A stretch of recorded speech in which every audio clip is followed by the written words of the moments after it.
Yo! Video games. What up, dudes? Matt here from YoVideogames, and I'm back again with another review, and I'm going to keep this train rolling for the summer. And today we're going to be talking about a game that I was actually very much looking forward to and was not disappointed with, and that was Sword of the Sea. Yes, the next game by Giant Squid, directed by Matt Neva, who previously was, I believe, art director on That Game Company, worked on Journey, same with Austin Wintory, who also composed for that. And then they moved on and formed Giant Squid Studios, and then they made Obzu, and then they made The Pathless, and now they've made Sword of the Sea. And pretty much all their games have pretty much hit. Like, they've all been sort of relatively within the same ballpark, but they've been all kind of different. So Obzu is a very relaxing, slow-paced swimming game, Journey Under the Water, as some called it, which is a fair comparison. I actually liked Obzu more than Journey, for what it's worth. Pathless was very much a more action-oriented game. You ran around, as the hunter, and you had, the bow and arrow. You had that running mechanic, so it was a very fast-paced, much more action-oriented game. Probably their longest game. And Sword of the Sea is a very much in between. You're hoverboarding and terraforming in this game, and it's definitely smooth and fast-paced, much more of a speedier pace than, say, Obzu, but it's not nearly as much of an action game as The Pathless, so it sits kind of squarely in between those two titles. But what it does share, of course, is a beautiful artistic vision, an amazing soundtrack by Austin Wintory, and a very cool sort of dialogue free, not entirely dialogue free, but a very visually told story that's sort of, I don't want to get into it because I think it'll be fun for those who've been going through this journey with Giant Squid, but there's a lot of visual callbacks here that'll be very fun for you guys to see, especially if you've been paying attention from Obzu and Pathless. But just getting into it, so yes, this is a hoverboarding game, so it's close to Tony Hawk. There might be moments of the game where you might think it's SSX or some cool borders, but it's like Tony Hawk or Trick style if you're a Dreamcast player, and it's extremely smooth. In fact, the biggest compliment I can give this game is that everything flows really well. Like just even the sand as it billows across the land with the wind pushing it, and the fact that this game isn't like hyper clip through the environment heaven.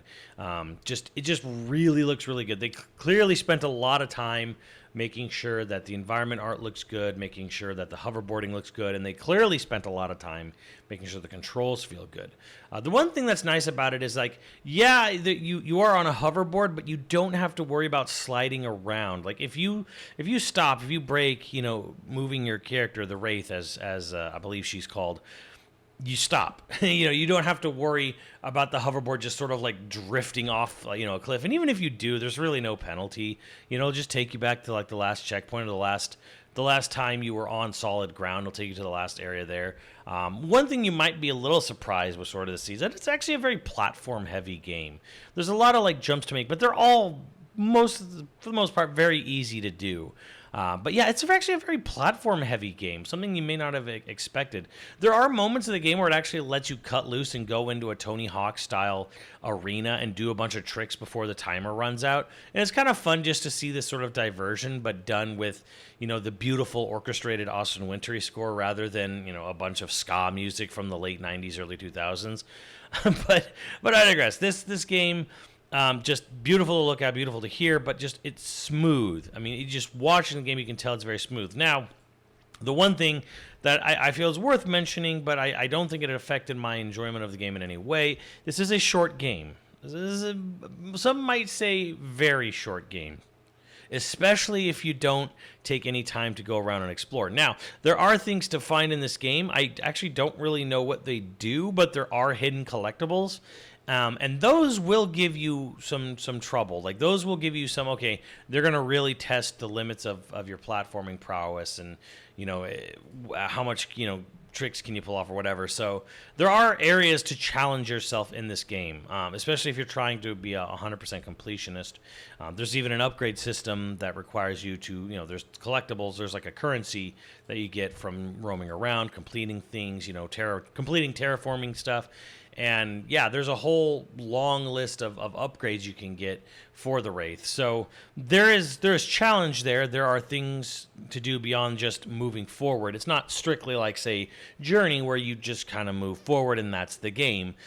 This has that, but you also do have things you can go off and do on your own, and you can actually spend as much time as you want.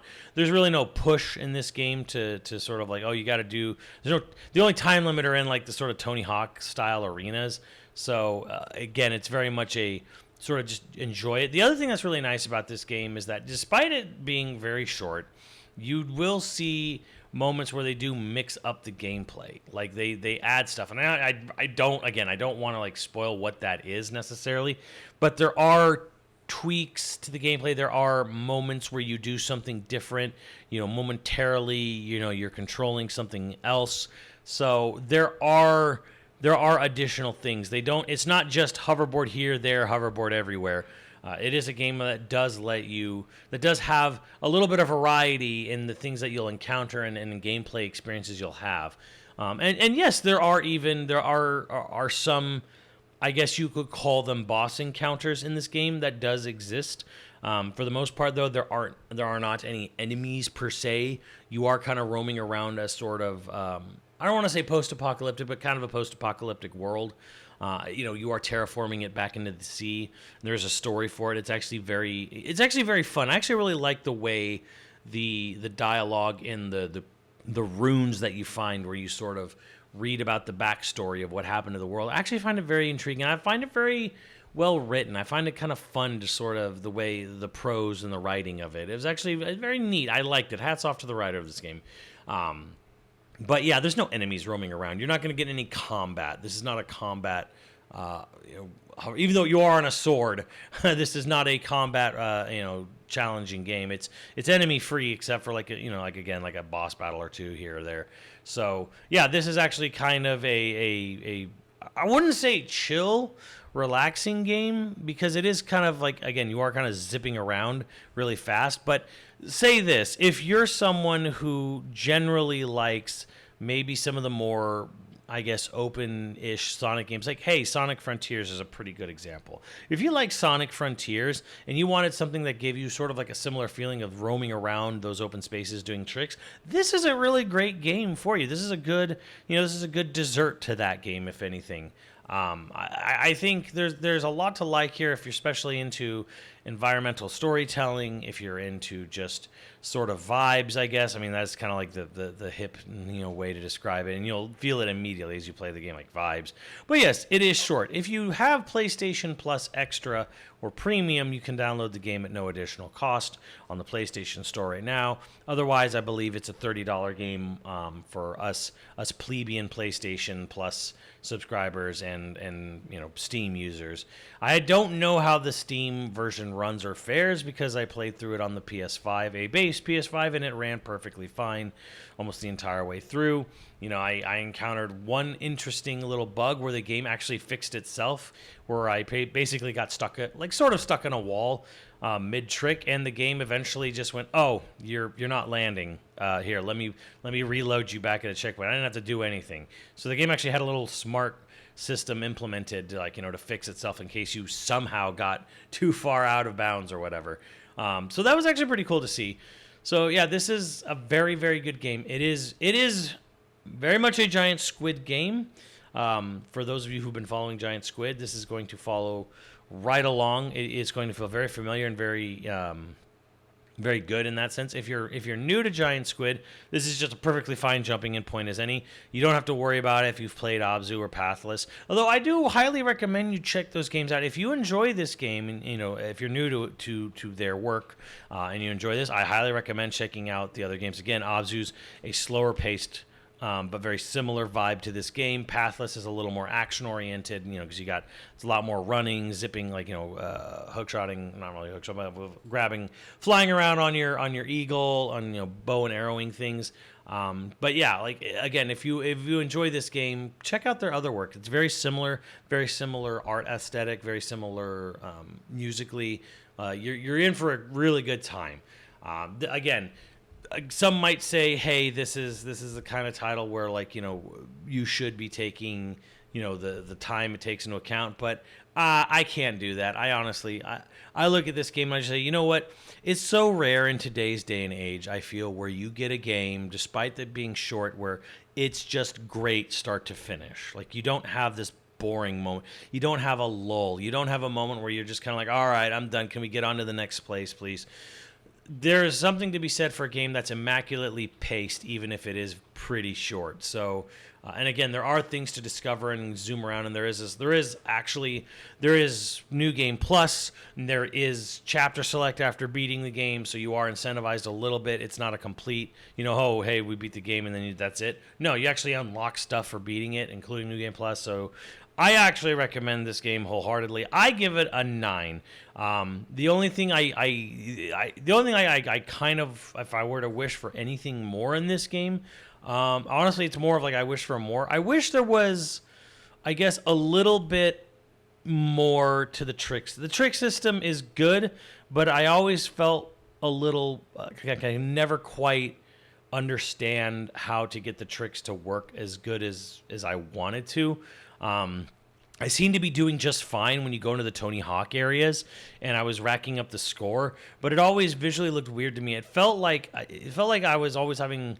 I felt like I was struggling to land the tricks or to make a variety of different tricks, but the game seemed to think I was doing just fine. But for me, visually, like, I wasn't really sure if I was doing anything super good with the trick system. If anything, like, yeah, I kind of wish the trick system was a little clearer on what I was doing. That really goes into it because you hold down the L1 and you press any of the face buttons, but it kind of felt like a lot of times I would press the same button and it would do, or I would press different buttons to do different tricks, but I would just do the same trick. So I'm still a little puzzled in the end as to how the trick system operates. It was a little unclear to me. So that's my only real sort of complaint. But like, even when you have to score a bunch of different tricks in a combo, like, it's not hard to do. The game seems to be pretty generous with that. So I'm not really like, okay, well, it didn't impede my gameplay, but I still feel like I wish I knew how to do the tricks better than I did. And it feels like I wasn't really, the explanation seemed unclear to me. Anyways, that's all I really got to say about that. Otherwise, beautiful game, beautiful story. I don't want to get into it because, again, short game. You're gonna, if you've played their other ones, you're gonna love this. You're gonna love how it's told. Beautiful sounding game. Immaculate score by Austin Wintory. Once again, gonna be another game in competition, for best soundtrack. Don't worry, I'll be the fairest man in the land when it comes to best soundtrack this year. I'm not forgetting South of Midnight. Not forgetting this game. I know Clear Obscure is gonna sweep everyone's brain cell, but this game, trust me, one of the best soundtracks this year is in Sword of the Sea. Y'all should check it out. I recommend it. 9 out of 10. Go have a good time with this game. I think it'll be very enjoyable for just about most people. Even if you're not into Tony Hawk, even if you're not into Journey, I think there's a little something for everyone here. And hey, it's short enough that you could probably beat it anyways and still get something out of it. I recommend it. Anyways, check it out. Sword of the Sea by Giant Squid. Can't wait to see what they do next. And let me know what you guys think. I'll see you on the channel. Later, dudes.